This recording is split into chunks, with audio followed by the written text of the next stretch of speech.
Good morning, America. I'm Joan London. And I'm Charles Gibson. This morning in Exeter, New Hampshire, it is Monday, February 17th. And ahead this morning, the New Hampshire primary. Undecided voters grapple with the presidential choice. Benjamin Hook steps down as leader of the NAACP, the nation's oldest civil rights organization. And toy makers' latest wares guaranteed to put smiles on adult faces and kids' faces like Spencer's. Spence? That's right, Charlie. Well, it's a brand new week, but the same old weather is headed for the West Coast. Big storms are still brewing in the Pacific, and we'll tell you what that means for flood-ravaged California in this hour. Joan? And, of course, we are all back from our week at Hollywood. Well, Charlie's not back. He's up in New Hampshire. But we've got a lot of things coming up. Benjamin Hooks, executive director of the NAACP for the past 15 years, has announced his resignation in the face of a bitter organizational split. And we will talk to him in a few moments. And, of course, Charlie is up there in New Hampshire. A lot going on. Hi, Charlie. Getting ready for the primary, Yeah. Joan. Good morning. As I mentioned earlier, I am in the town of Exeter, New Hampshire this morning at a place called the Loaf and Ladle Restaurant. It's a local eatery where folks come to have a cup of coffee and talk. We've gathered about 50 of the local folk here this morning. And, of course, they're talking about politics these days. The New Hampshire people like their day in the sun every 4 years, even if it comes in February. As I mentioned, things a bit more undecided than in the past this year. Pollsters have a word for that. They call it soft. The 5 Democratic candidates so far, relatively unknown. There is still talk that perhaps a candidate or two could get into the race after the New Hampshire primary. And on the Republican side, the president thought to be in a bit of trouble up here, but nobody's quite certain how much. Today, we're going to be talking to the people of New Hampshire. Last week, you'll recall, we gave you the views of the 5 Democratic candidates on the major issues. But today and tomorrow, we'll be talking to the citizens of New Hampshire, their slant on things. As I mentioned today in Exeter, tomorrow we'll be in Durham, New Hampshire, on the campus of the University of New Hampshire. And then on Wednesday, once we know who the winners and losers are, we'll be in Manchester. Joan? All right, Charlie. And leading the news this morning, of course, more on the 11th hour campaigning in New Hampshire. And Morton Dean today is sitting in for Mike Schneider. He has that story and the other news of the day. Mort, good morning. More it is, Joan. Good morning, and good morning, everyone. The long New Hampshire campaign is almost over. It's the eve of the primaries there. And for the Democrats, the latest Boston Globe says Tsongas has pulled further ahead of Clinton. The Tsongas lead is now 11 points. After Clinton comes Harkin, with Kerry right behind him.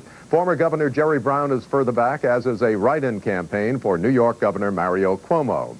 The candidates are getting in their last licks. The Democrats teamed up against President Bush, but went a bit easy on each other last night during a debate. ABC's Mike Von Fremd has details. Anyone tuning in last night to see the gloves come off was disappointed. In the final hours of this primary fight, it was a mild-mannered affair. The floor is yours, sir. Twice in a row I feel rather presumptuous, but let me do it. But Tsongas, who has clashed with rivals in the past about the danger of protectionist trade policies, unveiled a new strategy to compete with Japan. Let me tell you, the strongest would be to go to the American people and say the Japanese have not been fair. They are restrictive in their policies, and I call upon you to understand that in your consumer purchases. So in other words, you'd call upon Americans not to buy Japanese cars? If the Japanese are not willing to be reasonable, then you have to play hardball. The only issue the candidates really attacked the frontrunner on was his support for nuclear power. And even that was done with kid gloves. Paul, we're not all trying to gang up on you. We're not saying you're wrong all of the time, but on this particular issue, I think you are. I mean, the Nuclear Regulatory Commission has lied to the American people. Throughout the evening, the candidates had plenty of time to state and restate their own positions.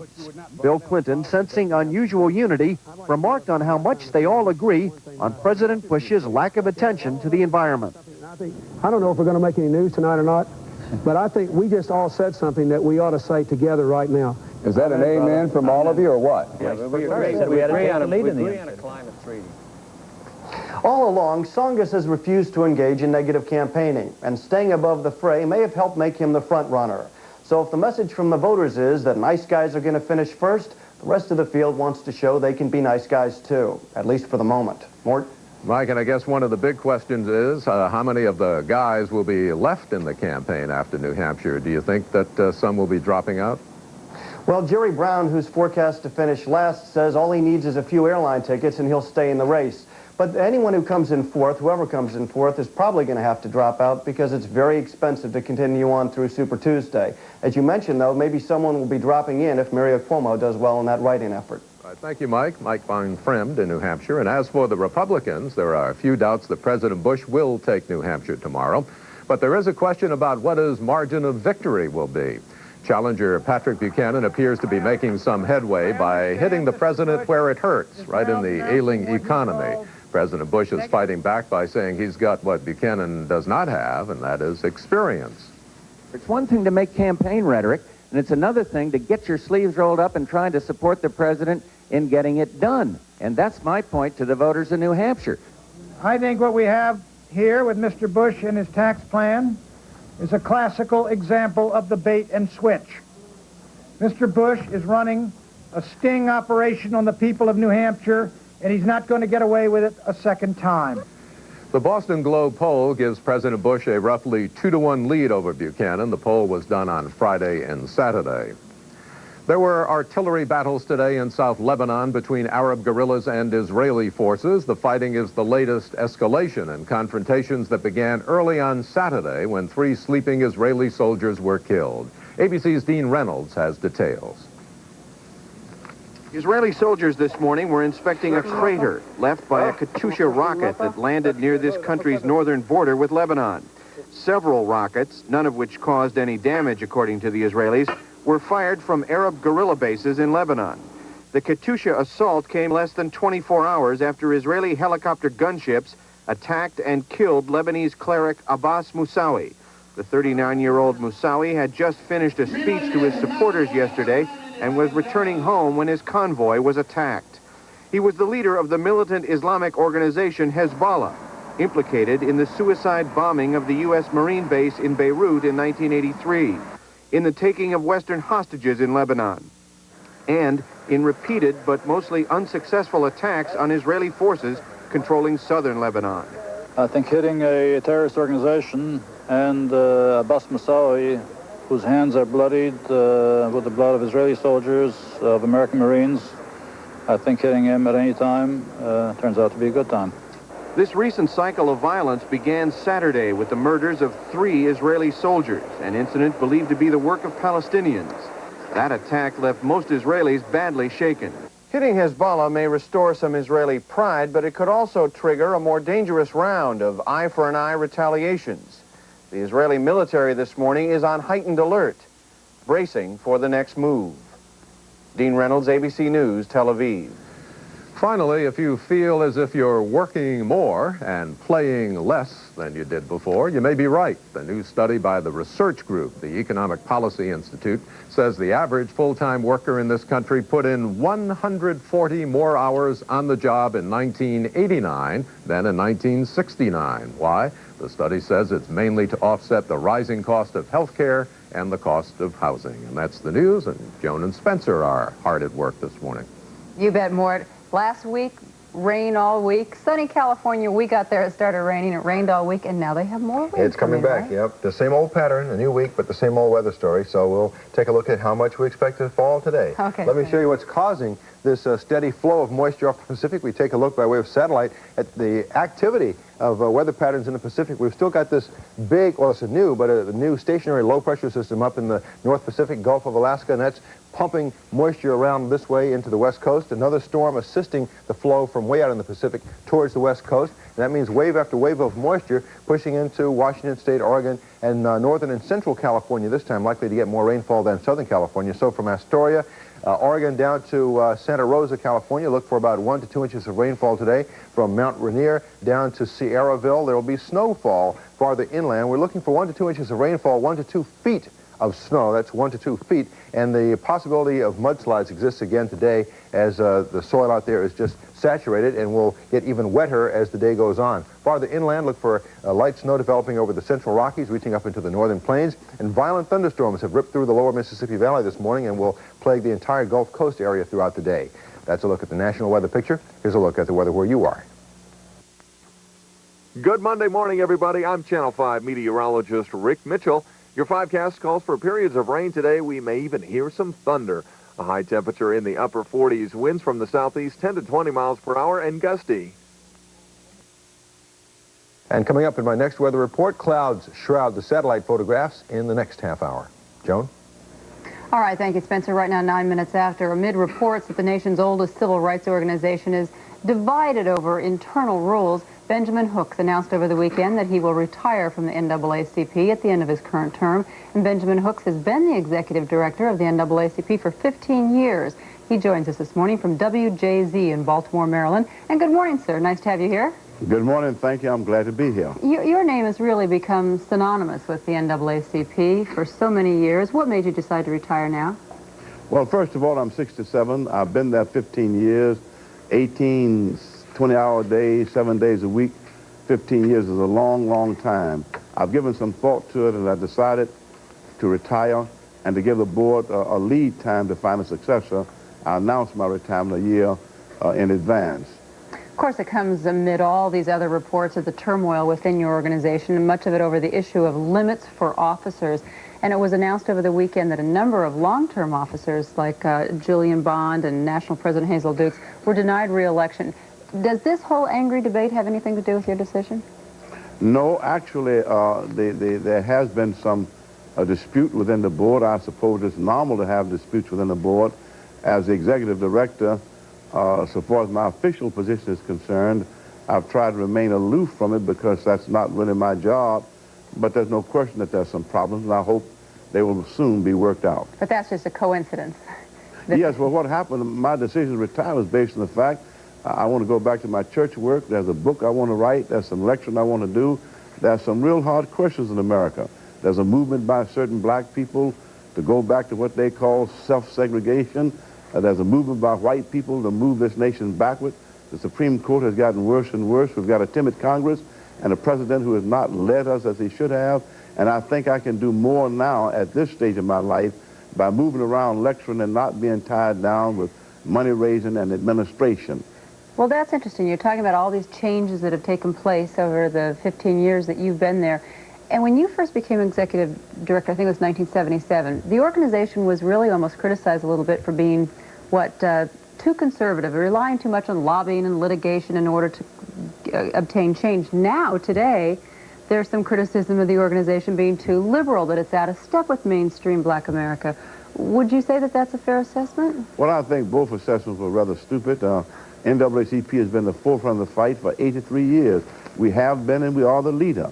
And for black people who have made so or done so well, it's almost ludicrous for the press to portray a few wild-speaking blacks as leaders. Everybody has some kind of constituency if it meets in the telephone booth. Well, but the broad stream of black thought has been represented by the NAACP, and we shall continue to use our historic weapon of boycott, demonstration, public education, whatever it takes, voting, and all to move the nation forward.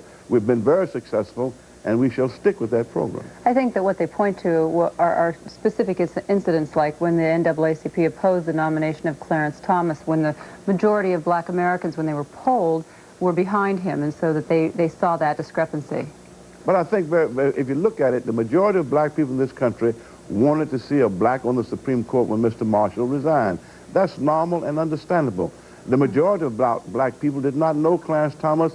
They'd never heard of him. They knew nothing of his philosophy. The NAACP had opposed him on several occasions, had asked for his resignation, and therefore we felt duty-bound to oppose him. If you look at the polls, once the NAACP took a position, his support among the black population started to erode. The Anita Hill thing came up, and that was a bombshell.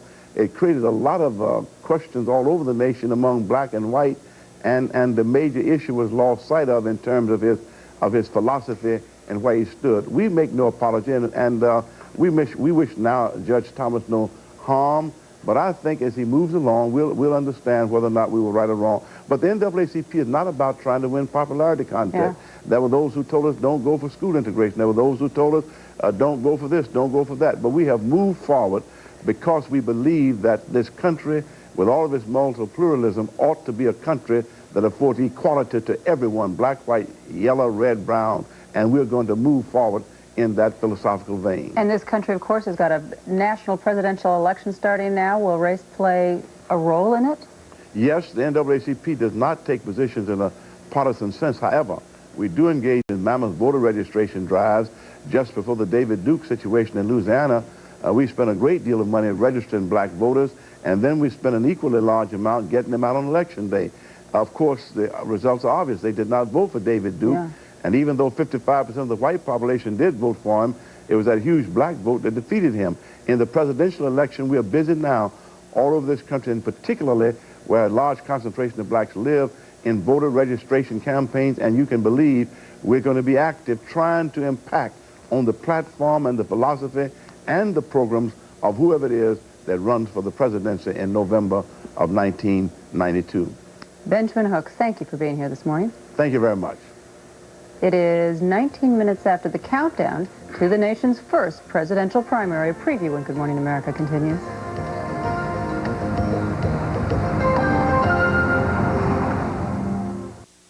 If you smoke cigarettes, I know you want to stop. It's the smart thing to do. I'm Russell Yarnell, and I conduct stop smoking seminars. Attend my seminar and stop smoking in just one evening without pain, suffering, or weight gain. I don't want a cigarette. It's excellent. I quit. It's fantastic. I quit. I recommend it for anybody. Stop smoking for good. Please be there. Thursday, February 20th, University Park Holiday Inn. Registration 6 o'clock, only $38. Years of growing corn have taught us the right way to farm is the responsible way. We live out here, so we're concerned about the products we use. That's why we choose Lorsban 15G. It stops rootworm, and we're comfortable using the easy open bag with the built-in handle and pour spout. Choose the most widely used corn soil insecticide. Take care. Lorsban 15G. The right choice for all the right reasons. Montgomery Ward is having its biggest President's Day sale ever. All furniture is on sale 30 to 50% off. Plus, take an extra 10% off already low sale prices. Sofas as low as $269. Sleepers as low as $399. Recliners like Lazy Boy from $279. Dining sets from $269. Plus, all mattresses on sale. Sealy, Serta, Simmons. All furniture is on sale 30 to 50% off. Plus, come in early for these extra savings during the President's Day sale at Montgomery Ward. Alexander's Photo Center is more than just a camera store. Of course, we have new and pre-owned camera equipment, film, photo finishing and accessories, camera repairs, passports, and friendly help. But also you'll find darkroom accessories and supplies, the best custom black and white lab in town, professional commercial photography in studio or on location, plus rental equipment, rental darkroom, and studio for amateurs or pros. Come in and let us help you at Alexander's Photo Center and Commercial Photography, where we offer you more.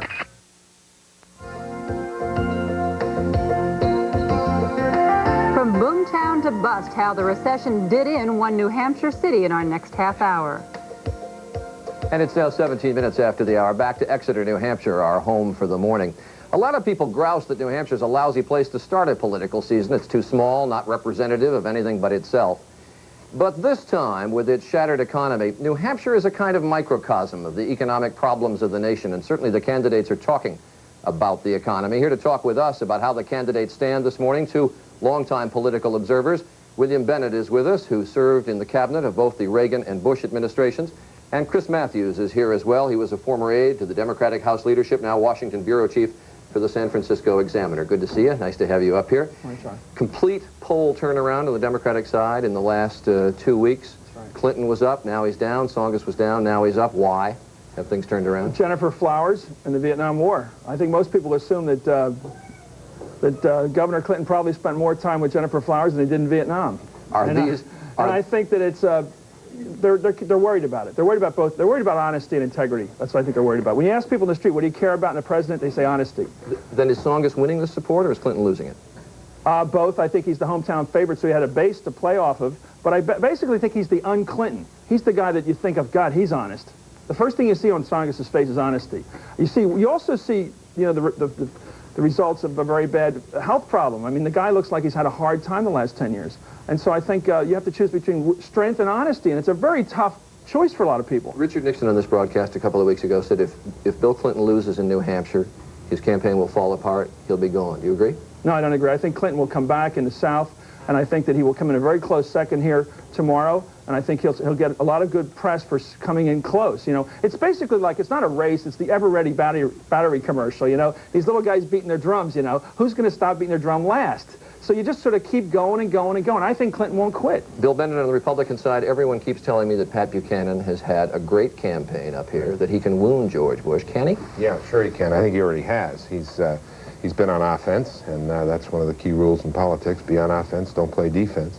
And a lot of passion in his campaign. Now, when you hang around the Buchanan people, see them, they believe. But let me ask the sort of where do they go question, and I'll start with Pat Buchanan. Let's say he gets a respectable percentage against the president, and all the media mavens decide it was respectable enough to wound the president. Where does he go?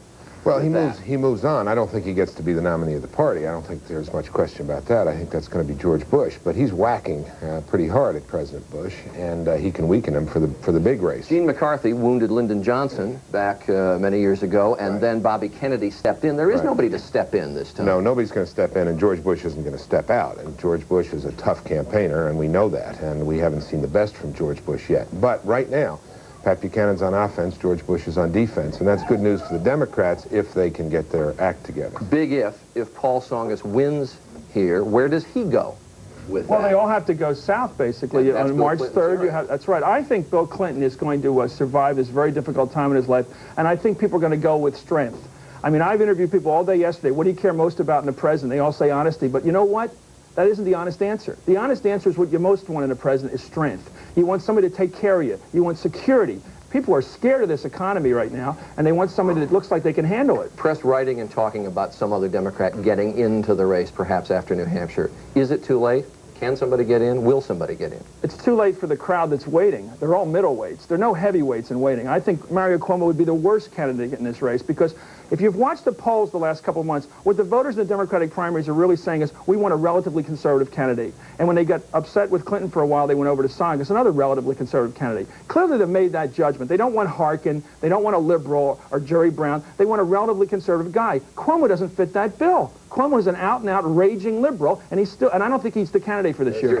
Well, there's the interesting possible sea change in the Democrat Party, that the two front-runners on the issues, as well as the polls, Tsongas and Clinton, are both quite conservative when it comes to economics. Tsongas particularly. And he is, in this state which is suffering so much, offering an uphill climb. It is interesting in last night's debate. No Democrats were talking about the party of Hubert Humphrey again. Harkin talked about Harry Truman a little bit, but there was nobody really talking about the party of Hubert Humphrey. Who does the president most want to run against? Who does he least want to run against? I would think right now, surprising, it may surprise you, I think he'd probably most want to run against Clinton. I think he'd least want to run against Tsongas. Why Clinton?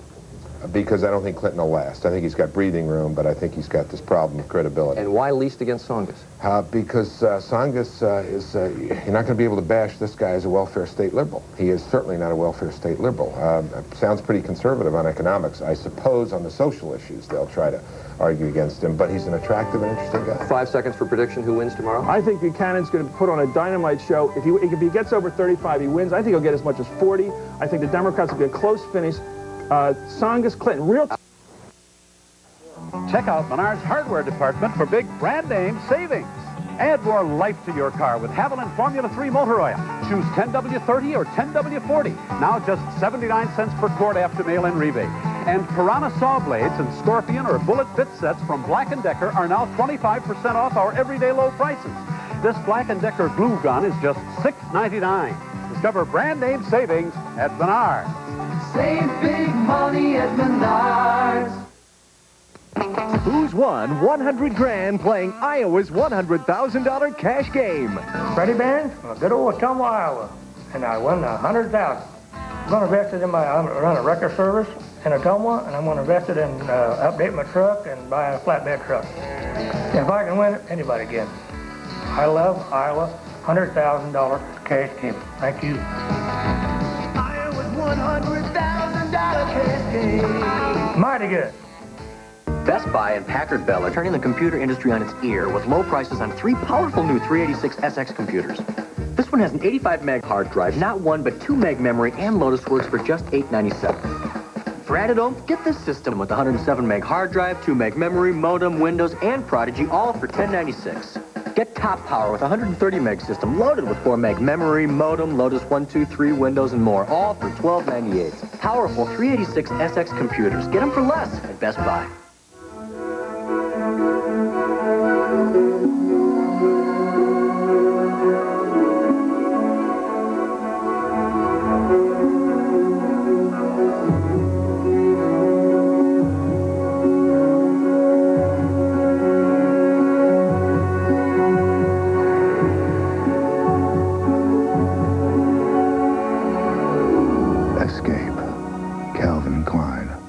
to Yonkers.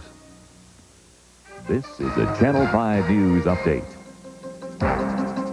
This Channel 5 News Brief is brought to you by Divine Office Systems, your authorized Lexmark laser printer dealer. Good morning, 7:25 now. Fire investigators are still determining the cause of an apartment fire last night in Des Moines. It occurred about 9:30 at Oakview Apartments on 30th Street. No one was hurt, but the damage is said to be extensive and estimated at about $30,000. Firefighters think the blaze started in a kitchen on the lower level. 1 week from tonight on Channel 5, the crash of United Flight 232 will come to television. A made-for-TV movie will show and salute the men and women who helped rescue the survivors. The movie premiered this weekend in Sioux City. Our Ken Gullett was there. Charlton Heston made a Hollywood-type entrance at Sioux City's Riviera Theater, right behind the man he portrays in the film, Captain Al Haynes. In the lobby, Heston and Haynes ate popcorn and talked. They didn't meet before the film was made. Heston is known best for his portrayal of historic figures, such as Moses in the Ten Commandments. But this role, he says, is historic for him. I suppose I've done as many biographical roles as any actor around, at least a dozen of them. But this was the first time I'd ever played a guy who was still alive. And it was a very different experience for me. And doing it, undertaking the event where it happened, was part of that. The film is called Crash Landing, the rescue of Flight 232. It focuses on the men and women whose planning and sense of community made a difference when it came time to pull together in a crisis. A lot of those people were in the theater last night, reliving the horror of that day. Some rescue people still suffer from post-traumatic stress syndrome. During several dramatic moments in the movie, there were periods of deep silence in the audience, each person going through their own private memories of the terrible things they saw that day. Filmmakers believe they've gotten across their message of Midwestern values and people pulling together in an emergency. The rest of the nation will be able to get that message when the movie airs Monday the 24th. Ken Gullett for Channel 5 News in Sioux City, Iowa. The nation's political attention is now focused on New Hampshire. That state will hold its primary tomorrow night. Iowa Senator Tom Harkin has moved up a little bit in the polls. He's now in third place. We asked some of you, can he do better? I think he'll come in third in the New Hampshire primary. I realize he's a local boy, but I think he uses a lot of four-letter words that he shouldn't. I know he's well-intentioned. I personally do not agree with his views and would not vote for him if I were in New Hampshire, but I hope he does well. I think he's going to win. How come? I like the guy and he's got good spirit.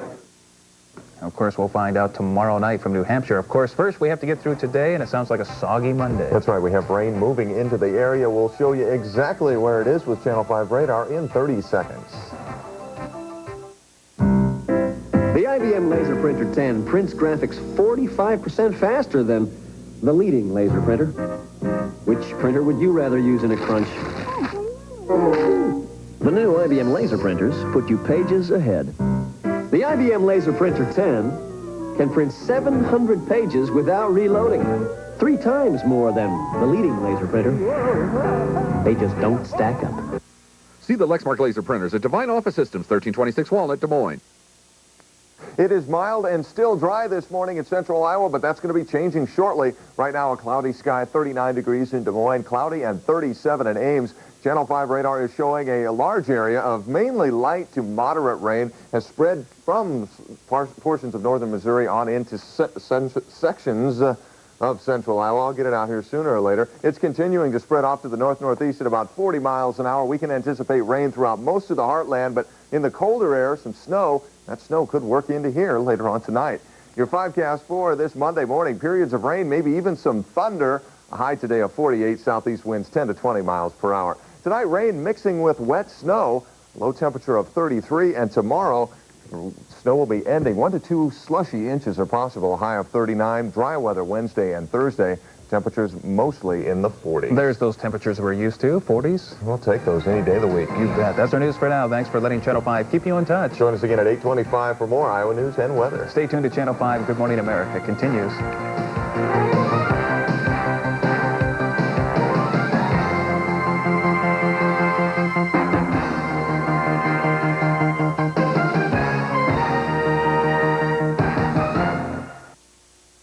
Weather Weather School, only on the Channel 5 News 5 o'clock report.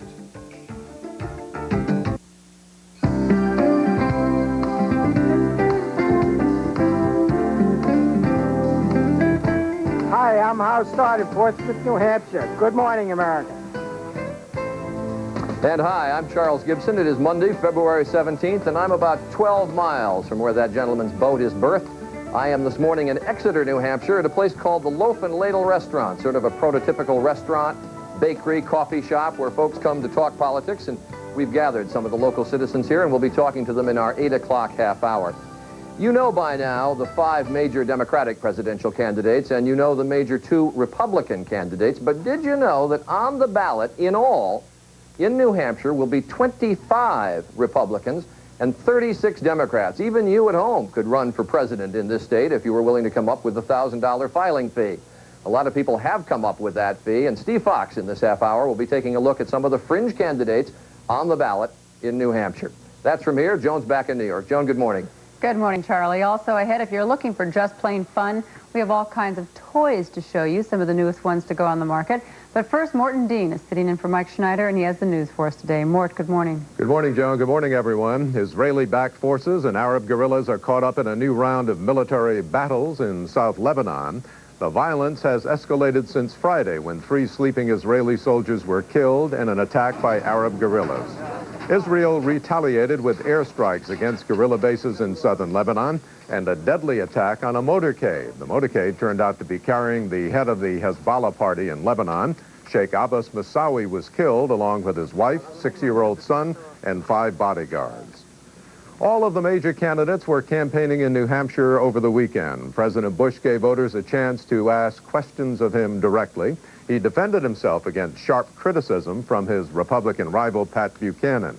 Buchanan accused the president of bait-and-switch tactics for pulling back from a proposal to offer a $500 tax exemption for children. Last night, the 5 Democrats held another debate. They went easy on each other, saving their heaviest criticism for the president.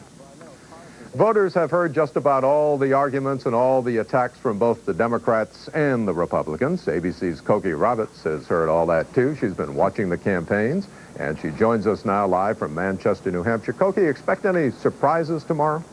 I don't think so. We always worry about saying that because New Hampshire has a way of surprising us, but it looks like President Bush wins on the Republican side and former Massachusetts Senator Paul Tsongas on the Democratic side. We're eager to see how the rest of the field does. If Patrick Buchanan gets 30% of the vote or more, how much does that affect the president in future primaries? If Bill Clinton doesn't get 25% of the vote or more, how does he go on from here?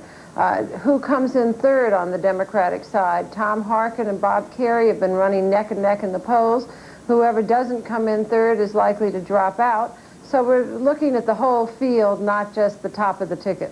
What is New Hampshire looking for this time around? Personality, charm, or a particular message? Well, Paul Tsongas is counting on them not looking for personality and charm. He's made something of an advantage of the fact that he is short on both, or short on charisma, as he says.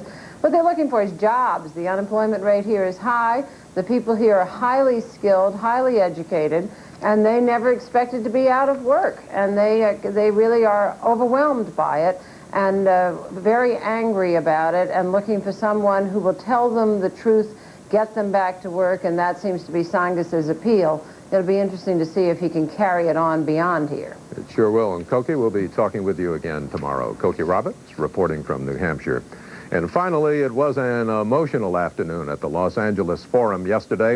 At halftime of the Lakers-Celtics game, Magic Johnson was honored as the team retired his jersey, number 32. And there with Magic's family and former teammates was old rival and friend Larry Bird of the Celtics, who made the cross-country trip against doctors' advice to be part of the activities. There were few, if any, dry eyes in the sold-out arena. And that's the news. Here's Spencer with the weather. Spence? All right, Mort, we don't have much of a dry map today either. The satellite picture shows you very clearly the movement of a pretty turbulent storm down in the lower Mississippi Valley in the southeast. This storm already has spawned tornadoes in the early morning hours in parts of Louisiana and Mississippi. Heavy flooding rains and damaging winds accompany these storms, and they're pushing eastward now into Alabama, the Florida Panhandle, and parts of Georgia. So look out for this storm during the early morning hours. It's going to be a big rain producer. And then up in the plains here in the mid-Mississippi Valley, look for the development of snowfall. Parts of Kansas and Nebraska could see 5 to 7 inches of snow, and it'll push eastward into Iowa, parts of northern Missouri, and then up into the upper Mississippi Valley as well. Out west, you may have seen some clouds moving onshore. Over the next 24 hours, look for substantial rainfall to develop from central California northward up along the coast. But it's going to be mainly mild in the far west today, and across the southern tier of states, downright warm. Highs generally in the 60s and 70s, even some 80s will be seen in the extreme southern reaches. That's a look at the national weather. Here's a look at the weather where you are. Good Monday morning, everybody. I'm Channel 5 meteorologist Rick Mitchell. Your 5cast calls for periods of rain today. We may even hear some thunder. A high temperature in the upper 40s. Winds from the southeast 10 to 20 miles per hour and gusty.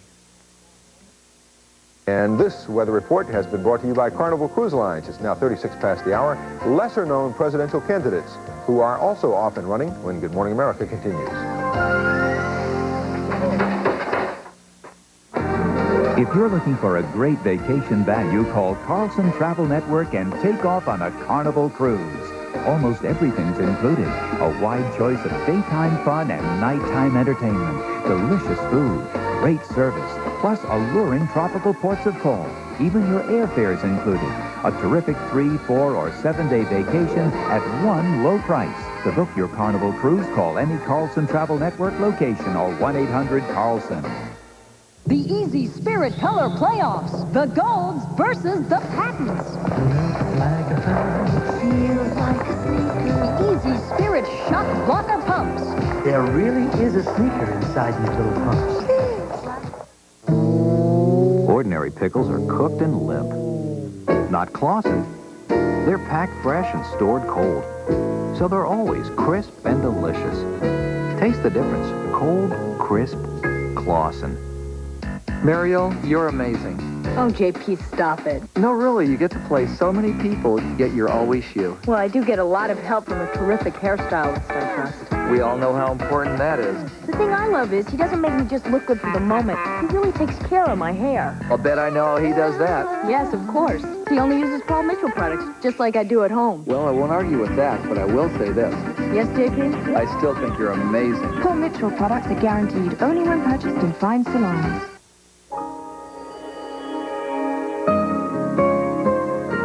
It's only natural that children look to their parents for answers.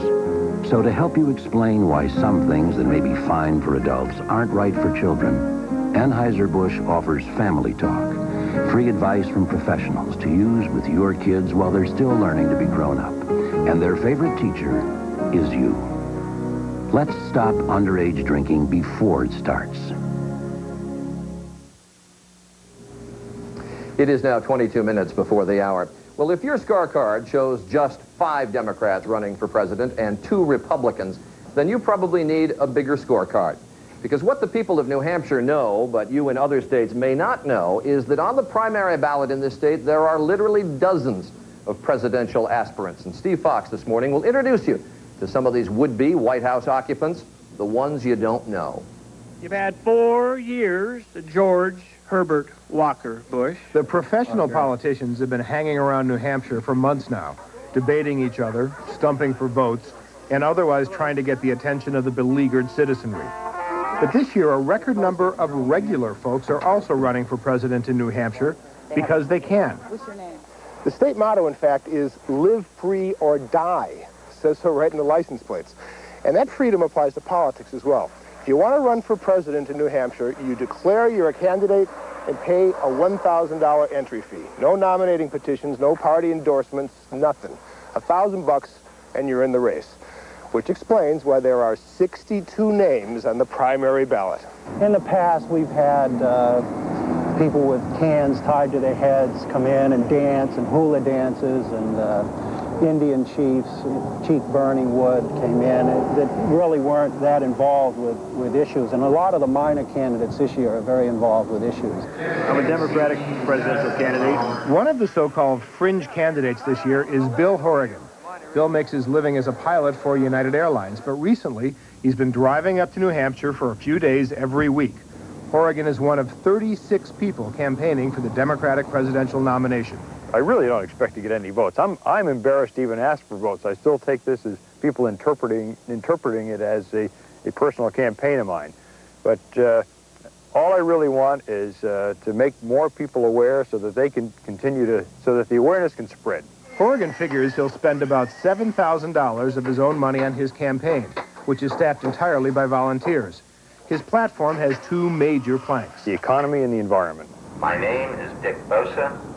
I am a candidate for the Republican Party nomination for president in this New Hampshire primary. Like Horrigan, New Hampshire native Dick Bosa is running a small-scale campaign, driving around the state in a van, broadcasting his message by loudspeaker. Bosa is one of 25 candidates for the GOP nomination. His $4,000 treasure chest came in small donations from his neighbors in the northern mountains where he lives. The men in the mountains sent me down because they said, if it's live free or die, which is our state motto, then we're dying up here in Berlin, and the government is killing us. Digging in and fighting is my choice. How many of you want to dig in and fight with me? Actor Tom Laughlin, who starred in the Billy Jack movies 20 years ago, is paying New Hampshire TV stations to broadcast half-hour shows to advance his candidacy, which is based on support for universal health care. Now in New Hampshire is the chance to start that new voter revolt and say, we've had it. We're not going to take it from the professional politicians anymore. The story you are about to see is true. Nevada businessman Charles Woods wouldn't tell us how much his TV campaign is costing, but it's a lot. Scarred for life in a World War II bomber crash, Woods went on to become a wealthy builder and owner of TV and radio stations. I'm a businessman, and the United States government is the biggest business in the world, employing millions of people and spending billions of dollars, and I believe it needs a businessman and president. Exclusionary politics was the battle cry in mid-January when the major Democratic candidates were forced to cross a picket line of angry demonstrators en route to a televised debate. State party bosses had refused to invite any fringe candidates to the debate, including protest leader Lenora Falani, who got 250,000 votes for president in 1988 and has raised more than $1 million this time around. If I'm too sassy, if I'm too black, if I'm too womanly, if I'm too whatever for you, don't vote for me. Vote for some of the other so-called minor candidates.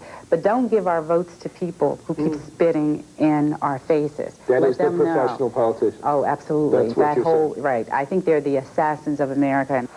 A good number of those who would be president, candidates great and small, turned up one night recently in Manchester, New Hampshire for the most basic of political reasons.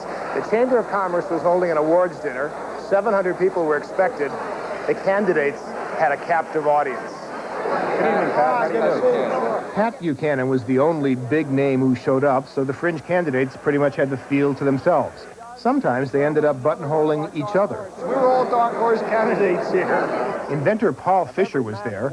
He ran against Kennedy 32 years ago. So you're telling me you don't care if you get elected, you just want your ideas to go forward? Yeah, I'm 78 years old. What do I need another job for? I've been working hard all my life. A straw poll taken at the Manchester Business Community Dinner gave President Bush a big victory. Paul Tsongas was the top Democrat. Bill Horrigan got just 13 votes, but was not deterred.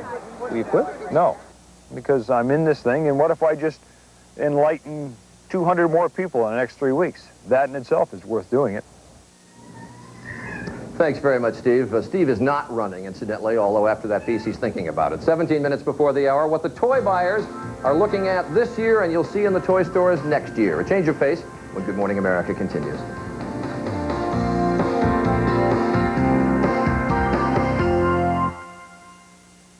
From Walt Disney Home Video, they're going wild.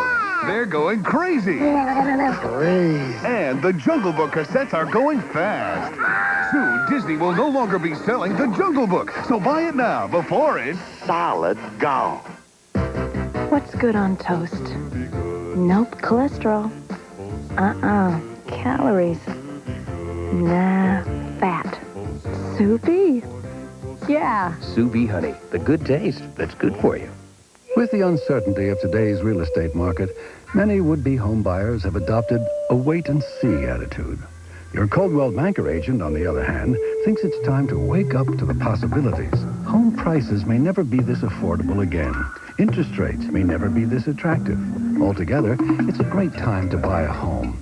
All it takes is opening your eyes to the opportunities and knowing who to call. Coldwell Banker. Expect the best.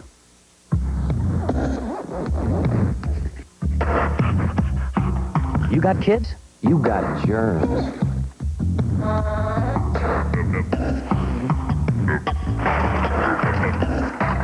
Hold it. You definitely need Liquid Dial. It has a special germ-killing formula other liquid soaps don't. And it's hardly worth getting soap on your hands if you're not killing germs. Liquid Dial. Kill the germs. Keep the kids. From the frigid North Atlantic to the treacherous waters off New Zealand, from oceans all over the world comes Red Lobster's World of Lobster. Now succulent rock lobster, petite deep-sea lobster, sweet Maine lobster, in delicious combinations and at special prices you'll think the world of. Hurry in now, because this spectacular event ends soon. Red Lobster's World of Lobster. 46 after, a new toy will light up any child's face. Get out of here. But this past week in New York City, toy makers were the ones smiling. They were all showing off their wares for next Christmas at an annual event they call Toy Fair. And this morning, Spencer and I have some of the goodies along here, some of the merchandise. And these first two are cute. I'll talk, you play, okay? These are two roller skating dolls. Baby Rollerblade, that's her. Have to kind of guide this She's one along. by Mattel. This is just a prototype, so she's not perfected yet. All right, and California Roller Baby by Tyco. These are being marketed for girls. It's interesting that Mattel... Oh, look at that. Catch her before she goes away. Not bad. Mattel also has one for boys called The Dude. The Dude, well, yeah, these are under $30. What's good, though, is that they both have helmets and knee pads and elbow pads, so that's a good safety message. Right. And here we have a remote-controlled, helium-filled balloon called UFO Turbo. This is quite interesting now. It's radio-controlled, made by Paliafito America. For kids 8 and older, that includes us. It responds to controls from We've all been having fun with this 100 feet away. You can give it commands. Suggested retail price, $69.95. All right, now for just a little bit of money, watch this. Goodbye. These are boomerangs. This is called Fun Flies. They have, you go ahead, they have round edges, so if you hit somebody in the face, it's not going to hurt them. Flexible. Let's see if it comes back. Oh, you're supposed to toss it like a knife. Now, it's non-toxic foam, I should say, very lightweight. It does come back. Okay, and it's made by GCI. Well, that one didn't come back. It's only $3.99. Now, this is fun. Voice-activated fire truck, and it is called, remarkably, Fire Hook and Truck. What an original name. Lights on. Whoop. It's supposed to respond to voice controls. You say lights on, it blows its horn. Seems like it's this way my whole life. Ready for command. Lights on. Ready for voice of authority. Lights on. Prepare dinner.